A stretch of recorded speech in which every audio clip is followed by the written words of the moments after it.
Plasma झिल्ली अथवा कोशिका झिल्ली अथवा कोशिका कला, यानी कि प्लाज्मा मेम्ब्रेन, आरओआर, सेल मेम्ब्रेन, आरओआर, सेल मेम्ब्रेन। ठीक, हिंदी में इसके 3 नाम होते हैं, प्लाज्मा झिल्ली, कोशिका झिल्ली और कोशिका कला।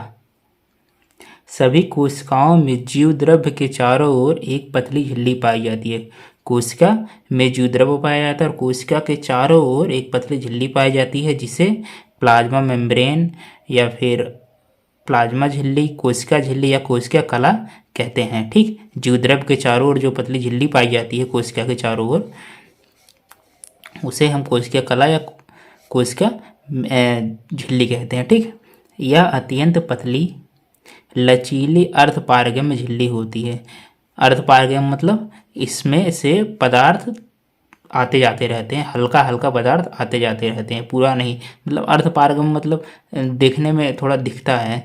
ठीक, तथा चयनात्मक पारगम्यता का गुण पाया जाता है। कोशिका जिस पदार्थ को चाहती है बाहर भेजना या अंदर लाना, वही पदार्थ आ जा सकते हैं। ठीक, चयनात्मक मतलब चुन के। ठीक, गुण दर्शाती है। इलेक्ट्रॉन सूक्ष्मदर्शी के बिना इसे देखना संभव नहीं है। इसको देखने के लिए इलेक्ट्रॉन सूक्ष्मदर्शी की आवश्यकता पड़ती है। इसका निर्माण प्रोटीन व वसा की परतों से होता है। ठीक, इसका निर्माण प्रोटीन तथा वसा की परतों से होता है। इनमें 60 से 80% प्रोटीन, 20 से 40% वसा तथा 5% कार्बोहाइड्रेट उपस्थित होता है। इसके निर्माण में मतलब इसकी परत में प्रोटीन 60 से 80% और 20 से 40% वसा तथा 5% कार्बोहाइड्रेट उपस्थित होता है। यह पदार्थों के कोशिका में आने व बाहर जाने को नियंत्रित करती है। यह पदार्थों को कोशिका में बाहर आने तथा जाने में नियंत्रित करती है। ठीक, इसके मतलब कौन नियंत्रित करता है? कोशिका झिल्ली अथवा कोशिका कला या प्लाज्मा झिल्ली। ठीक, कौन सा पदार्थ आएगा, कौन सा पदार्थ बाहर जाएगा, उसी का ये नियंत्रण करती है। इसमें पुनरुद्भवन की क्षमता पाई जाती है। ठीक, रीजनरेशन पावर पाई जाती है। अगर ये टूट जाती हैं तो पुनः अपने आप को रिकवर कर लेती हैं। ठीक, स्वतः अपने आप को रिकवर कर लेती हैं।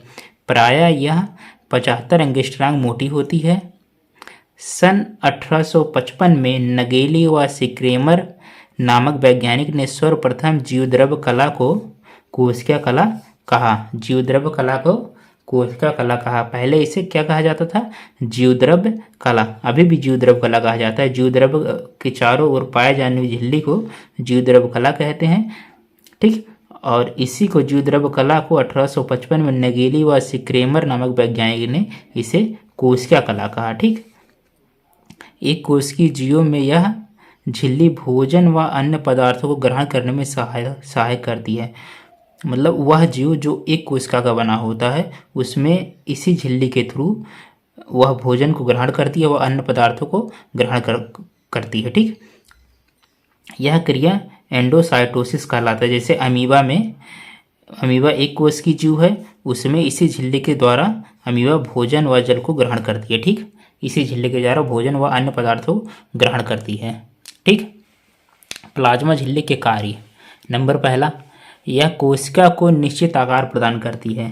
प्लाज्मा झिल्ली कोशिका को निश्चित आकार प्रदान करती है। ठीक, नंबर दूसरा, यह कोशिकांगों को सुरक्षा प्रदान करती है। कोशिका में उपस्थित कोशिकांग जो होते हैं उनको यह सुरक्षा प्रदान करती है। जैसे केंद्रक हो गया, अंतःप्रादरवी जालिका, राइबोसोम और माइटोकॉन्ड्रिया और जो कोशिकांग होते हैं उन्हें ये क्या करती है? सुरक्षा प्रदान करती है। नंबर तीसरा, चयनात्मक पारगम्य होने के कारण यह चयनित या विशिष्ट आयनों या पदार्थों को ही कोशिका के अंदर या बाहर जाने देती है। ठीक, चयनात्मक गुण होने के कारण कोशिका झिल्ली जिसे चाहती है उसे आने देती है और जिसे वह बाहर निकालना चाहती है उसको वह बाहर जाने देती है। ठीक, नंबर चौथा, कोशिका में पदार्थों के परिवहन को नियंत्रित करती है। कोशिका झिल्ली जो है पदार्थों के परिवहन को नियंत्रण करती है। ठीक, पदार्थों के परिवहन को नियंत्रण करती है।